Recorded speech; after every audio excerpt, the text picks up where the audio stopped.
The morning in Montgomery, Alabama, was still cool, with a soft wind gently brushing past. Martha Harris returned home after finishing her overnight shift at the hospital, welcomed by the pleasant scent of coffee coming from the kitchen. Her husband, Ernest, was making her breakfast. "You look worn out, love," he said with a gentle smile as he turned toward her. "It must have been a tough night." Martha rested her head on his chest. They had been married for 3 years and were still enjoying the joy of being a new couple. In Ernest's arms, the tiredness from her long shift began to fade. Martha worked as a nurse in the intensive care unit of the city hospital. Even though it was a demanding job, she took pride in helping her patients get better. "While you were on duty, I got some exciting news at work," Ernest said, running his fingers through her hair. "We landed a big project from a new client. They want us to redo the bank's whole computer system." Ernest was the head of Harris Technologies, a company that had grown into one of the top IT businesses in the area over the last 5 years. It started as a tiny firm with only 2 workers, but now had 20 employees. Ernest was well respected for his honesty and skill, and local companies trusted him deeply. One weekend afternoon, the couple paid a visit to Ernest's childhood home. Out in the backyard, his mother, Dinah, was caring for her neatly kept rose bushes. Dinah was active in local charity work and was known around the neighborhood as dependable Mrs. Harris. "Martha, you must be exhausted. How's work going at the hospital?" she asked as she removed her dirty gardening gloves. "Ernest always talks about how much you do for your patients." "Thank you," Martha replied, touched by her mother-in-law's kindness. Dinah had a deep love for her family and treated Martha like her own child. Inside, Ernest's brother, Ivan, was helping his son with schoolwork. Ivan worked hard at a nearby insurance firm and was a caring and responsible father. His calm and steady personality made family gatherings feel peaceful. "Ernest, that bank job sounds amazing," Ivan said, clearly happy for his younger brother. "It might even get covered by the local news." Laughter rang out from the kitchen where Gladys, his sister-in-law, was chatting. Gladys, 33, stayed at home with her 2 kids and always brought life to family talks. Her husband, James, had a kind and quiet nature and was a big part of their family get-togethers. "Martha, come give me a hand," Gladys called. "I made your favorite apple pie today. Let's finish the dessert together." By dinner, everyone had gathered around the table. Dinah had cooked a big meal, and cheerful conversation filled the room. They talked about Ernest's company, Martha's stories from the hospital, and what the children were doing at school. "One day, we want to have kids too," Martha said softly, making Dinah smile brightly. "That would be lovely. I'd love to hear a baby's laughter in this house." Ivan and Gladys nodded with warm smiles, showing they supported the idea. On their way home, Martha held Ernest's hand as they drove. "We're lucky to be surrounded by such a loving family," she said. "We really are," Ernest replied, placing his hand on top of hers. "Our future looks good. We've got each other, things are going well at work, and we're healthy. What more could we need?" The road ahead felt full of promise. But neither of them knew that something unexpected was just around the corner. As spring turned into summer, Ernest's company had more work than ever. Besides the bank project, other businesses were also reaching out, and Harris Technologies was quickly becoming a well-known name. "Looks like I'll be out late again," Ernest said with a quick smile as he rushed through breakfast. "But I'll definitely make time for Mom's birthday this weekend." Martha looked closely at his face. Over the past few weeks, dark shadows had appeared under his eyes, and he seemed thinner. Her nursing instincts told her something was wrong. Her husband was running himself too hard. "Sweetheart, maybe you should take a break. I'm happy the business is doing well, but I'm worried about you." "I'm okay," Ernest replied, brushing it off. "This is an important time for us. If we do well on this project, things will be more secure. And I have to think about my staff too." Martha didn't push any further. One of the things she admired most about Ernest was his strong sense of responsibility, but he often forgot to look after himself. That afternoon, while Martha was working at the hospital, Ernest called. "My chest feels tight," he said, sounding tired. "I think it's just stress." Martha's heart started racing. Where exactly is the pain? You need to come here now. It's probably just some muscle pain from my shoulders being stiff. I just need a massage. Ernest, chest pain is serious. You shouldn't ignore it, especially not at your age. You need to have your heart checked. All right. But I can't today. I've got a big meeting tomorrow. I promise I'll go after that. After they hung up, Martha couldn't stop worrying. She had cared for many heart patients in the ICU and knew how dangerous chest pain could be. But she also knew how serious Ernest was about his job, and she didn't want to pressure him too much. The next night, while getting ready for work, Ernest called again. The meeting went really well. The client's thrilled, and they're already talking about more business. He sounded excited. I'll be home late. We're going to celebrate. That's great. But please don't forget, you promised you'd see a doctor tomorrow. I will. I'll do exactly what you told me. That was the final time she spoke to her husband before 11 o'clock that night. While Martha was tending to patients in the intensive care unit, an emergency call came through from the ER. They were bringing in a heart attack patient. Martha quickly prepared with her colleagues and waited for the ambulance. When the stretcher was wheeled in, her world came to a halt. Lying there was her unconscious husband, Ernest. Ernest. Martha screamed, her voice echoing through the treatment room. Martha, step back, Dr. Chen instructed her firmly. Right now you're not a nurse. You're family. Let us handle this. Martha leaned against the wall, her hands trembling. The monitors displaying her husband's vital signs indicated a critical condition. His blood pressure was dropping, and his heart rate was erratic. She had cared for countless patients before, but seeing someone she loved in such a situation was an entirely different experience. He collapsed at the office, the paramedic explained. A colleague found him and immediately called an ambulance. He was in cardiac arrest, but we managed to get a pulse back using the AED. In the treatment room, the doctors were desperately attempting resuscitation. Martha waited in the hallway, trembling as she called Ernest's mother, Dinah. Mom, Ernest is. Her voice caught in her throat. What's wrong, Martha? Calm down and tell me. He was brought to the hospital with a heart attack. He's being treated now. Can you come right away? 30 minutes later, Dinah, Ivan, and Gladys rushed to the hospital. Dinah had lost her usual composure and walked down the hallway with a pale face. How is my son? Her voice trembled. He's still being treated. We're waiting for the doctor to update us. Ivan tried to comfort his sister-in-law by putting his arm around her shoulders, but he couldn't hide his own distress. Gladys held Martha's hand, crying. Ernest is a strong man. He'll be fine. An hour passed, then 2. Just after 2 a.m., Dr. Chan finally emerged from the treatment room. The moment Martha saw his face, she understood the worst news was coming. Family members. The doctor's voice was heavy and weary. We did everything we could, but... Martha's knees buckled, and Ivan quickly supported her. I'm sorry. At 2:17 a.m., we confirmed the death of Ernest Harris. Dinah's scream echoed through the hallway. Gladys also broke down in tears, and Ivan bit his lip, trying to hold back his own sobs. The cause of death was an acute myocardial infarction, likely triggered by overwork and stress. He didn't feel any pain at the end. The following days were filled with sorrow and administrative tasks, arranging the death certificate, meeting with a funeral home, informing company employees, and placing an obituary in the newspaper. The local newspaper's business section featured an article with the headline, Sudden Death of Young Business Owner, praising Ernest's accomplishments and character. The article stated, the passing of this promising entrepreneur, who contributed to regional economic development, has shocked many. The funeral was scheduled for Friday at 10 a.m. at St. Paul's Church, the town's most prestigious church.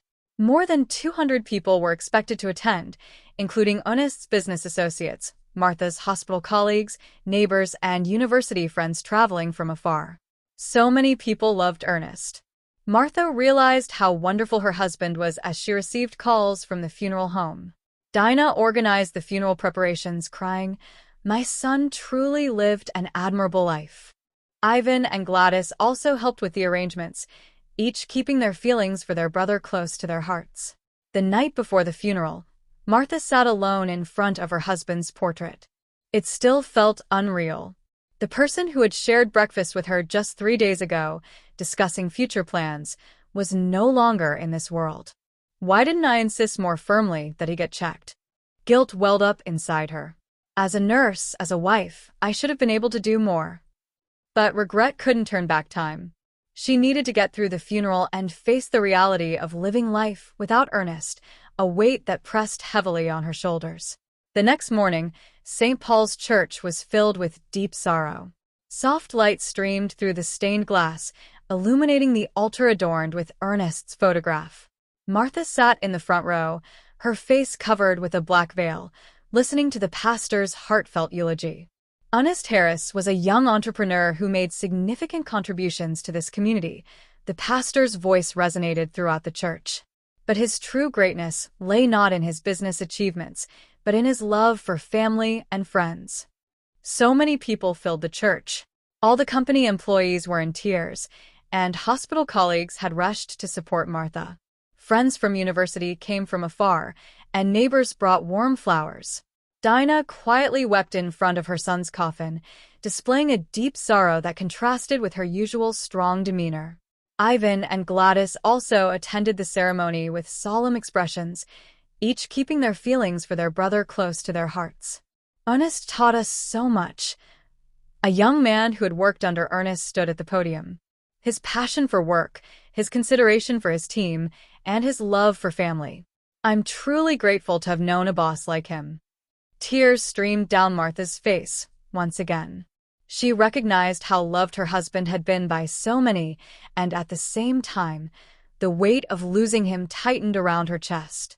After the ceremony, attendees approached Martha one by one to offer words of comfort. "Martha, if you need anything, reach out to us anytime." Nancy, a hospital colleague, held her hand.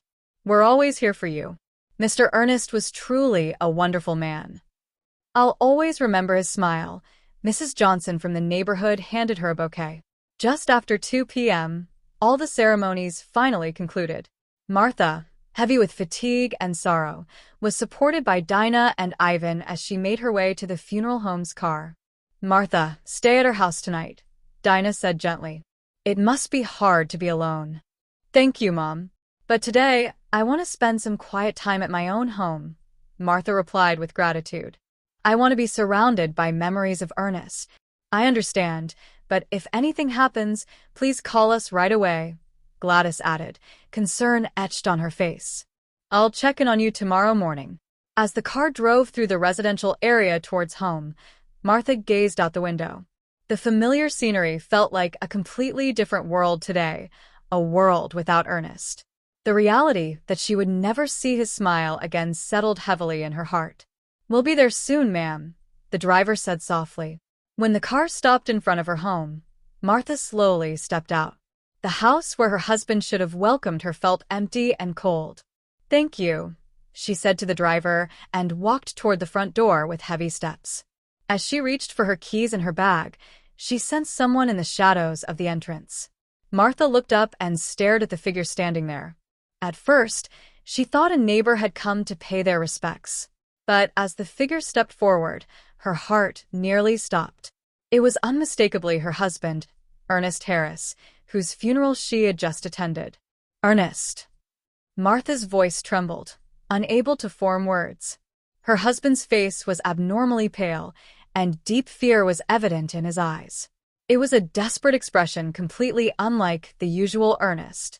"Martha, we need to get out of here right now." "Hurry," Ernest urged. Martha couldn't grasp reality. The person in front of her was definitely her husband. The voice, the build, everything was Ernest himself. But hadn't she just finished his funeral a few hours ago? "You're supposed to be dead." Her voice quivered. "Am I losing my mind?" "I'll explain later," Ernest said urgently, gripping her hand tightly. "We have to leave now. Your life is in danger." At that moment, noises came from inside the house, sounding like someone was searching through the interior. Ernest's face grew even paler. "They're already here.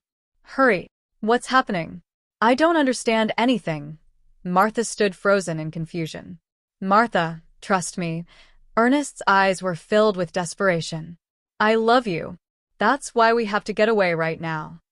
The sounds from inside the house grew louder, clearly indicating multiple people were present. Ernest tried to pull his wife away from the house. But you died. The doctor confirmed your death. Martha was caught between reality and illusion. I was poisoned. Ernest's voice was low and filled with fear. I was put into a state of suspended animation to make everyone believe I was dead. When I regained consciousness at the hospital, I learned a horrifying truth. Poisoned? By whom?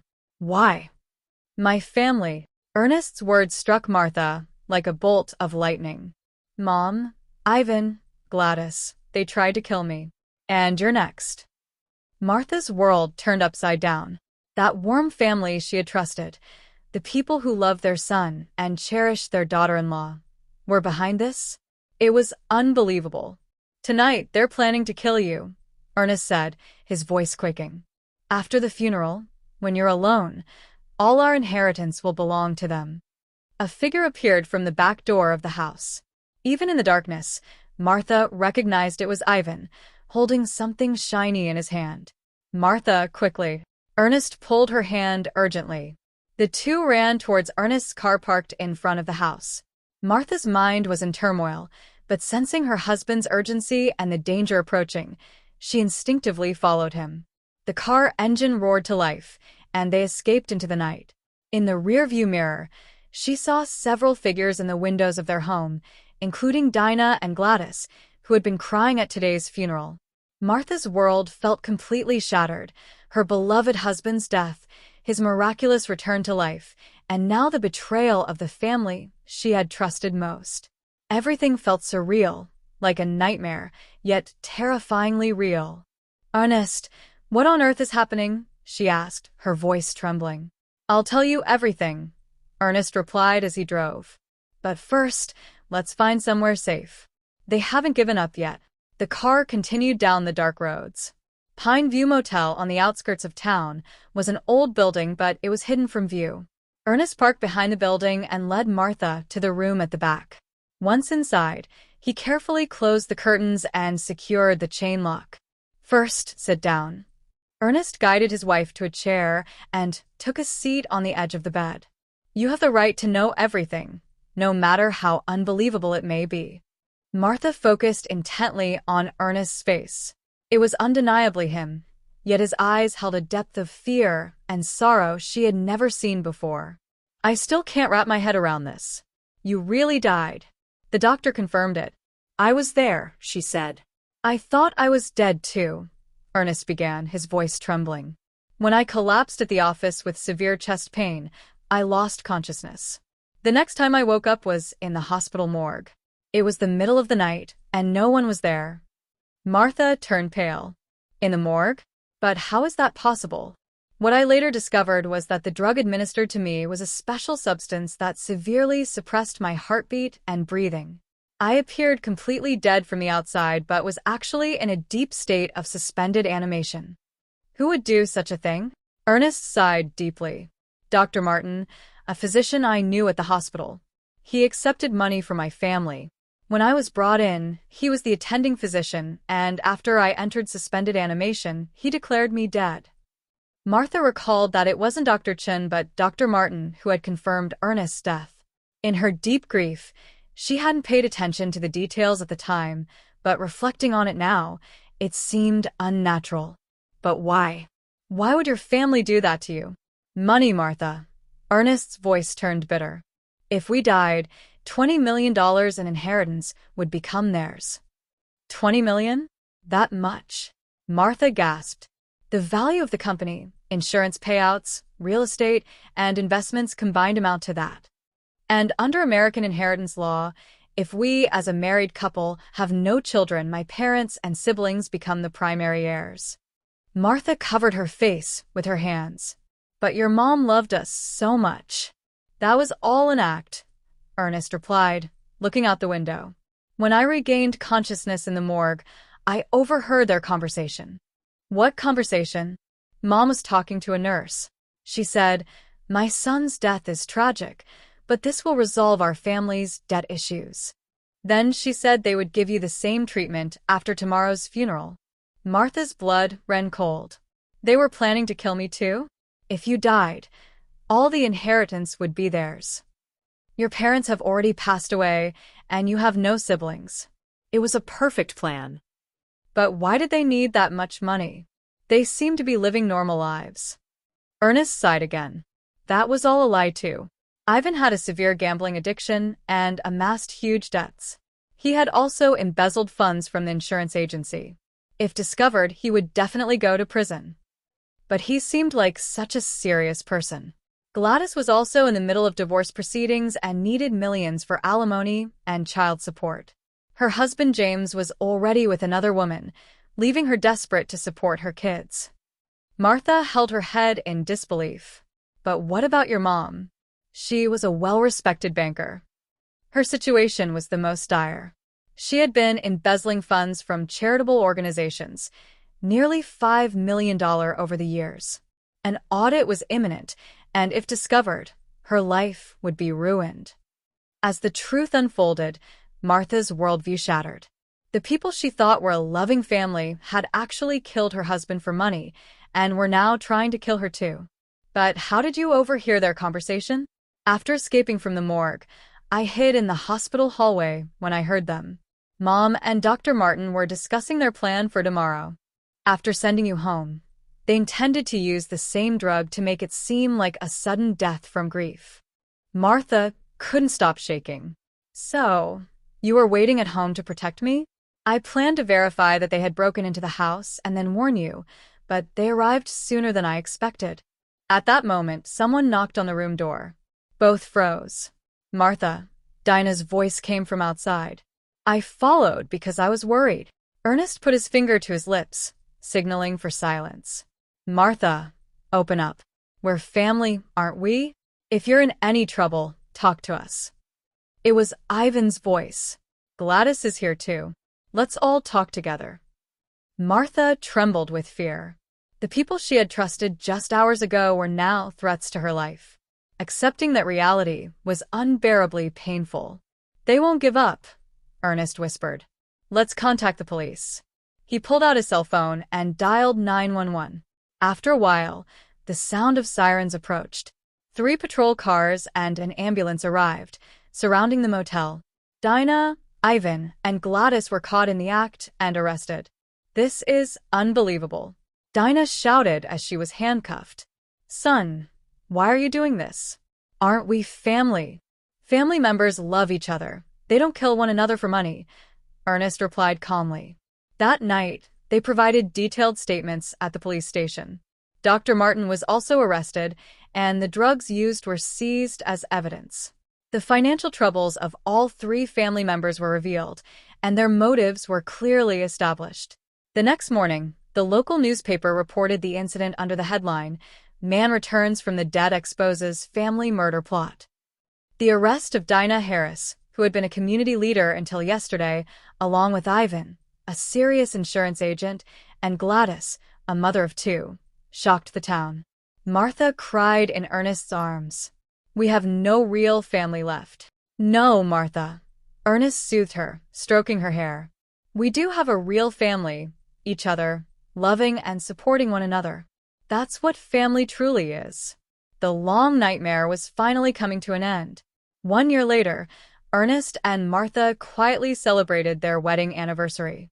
Enjoying dinner for 2 on their home terrace, they reflected on the past year. The trial had concluded 6 months earlier. Dinah Harris received a 20-year sentence for attempted murder, fraud, and embezzlement. Even in court, she maintained that it was for her son, but those words no longer resonated with anyone. Ivan Harris received 15 years for conspiracy and embezzling from the company due to gambling. Gladys Harris Wilson also received 12 years for conspiracy. Dr. Martin had his medical license revoked and faced a 10-year sentence. Do you still think about those people sometimes? Ernest asked, holding Martha's hand. Sometimes, she replied with a smile. But it's not anger or hatred I feel, it's sadness. sadness that money changed them so drastically. "I feel the same," Ernest said, looking up at the sky. "I've learned that even blood relations can't be called family without genuine affection." Over the past year, their lives had changed significantly. Harris Technologies continued to grow steadily and now employed over 50 people. Ernest no longer pushed himself as he had before, prioritizing his health. Martha continued her work at the hospital while also becoming involved in her husband's company management. "We found our real family," Martha said happily. After the incident, many people supported them. Hospital colleagues checked in on them weekly, company employees treated them like family, and Ernest's university friends frequently visited from afar to encourage them. Neighbors brought warm meals, ensuring they never felt isolated. A particularly memorable connection was with Harold and Mary Williams, an elderly couple who had been Martha's patients at the hospital. Lacking children of their own, they came to love Martha and Ernest as if they were their own children. They shared Sunday dinners together each week and served as life mentors, imparting wisdom. "Blood relationships are merely coincidence," Mary said one day, words that resonated deeply with Martha. "Real family consists of those who choose each other, love each other, and support each other." Ernest's relationships with his employees also grew stronger. Young engineers Michael and Sarah admired Ernest like a brother and often kept in touch beyond work. "This weekend, Michael and Sarah are having an engagement party," Ernest shared excitedly. "We're invited as family." Martha's eyes sparkled. "That's wonderful. Our new family is expanding." On the table lay a letter that had arrived that day. It was from Dinah, who was serving her sentence. About once a month, these letters arrived, filled with regret and apologies, but the couple no longer responded. "Forgiving and maintaining a relationship are two different things, right?" Martha said, glancing at the letter. "That's right," Ernest replied. "We can forgive them, but we can't relate to them as family anymore." As the sun began to set in the western sky, Ernest stood up and took Martha's hand. "Martha, would you dance with me?" On the quiet terrace, without music, the two danced together. With only the sounds of birds and the wind around them, they nestled close. "A year ago today, we learned the meaning of true family," Ernest whispered into his wife's ear. "Yes," Martha replied. "True family is about bonds formed through genuine affection, not interests." Together, they began a new life, surrounded by warm relationships with chosen family, not just bound by blood. As a couple deeply in love, they walked toward a future filled with hope. In the distance, the sound of church bells rang out, announcing the evening, a sound that felt like a herald of a new beginning.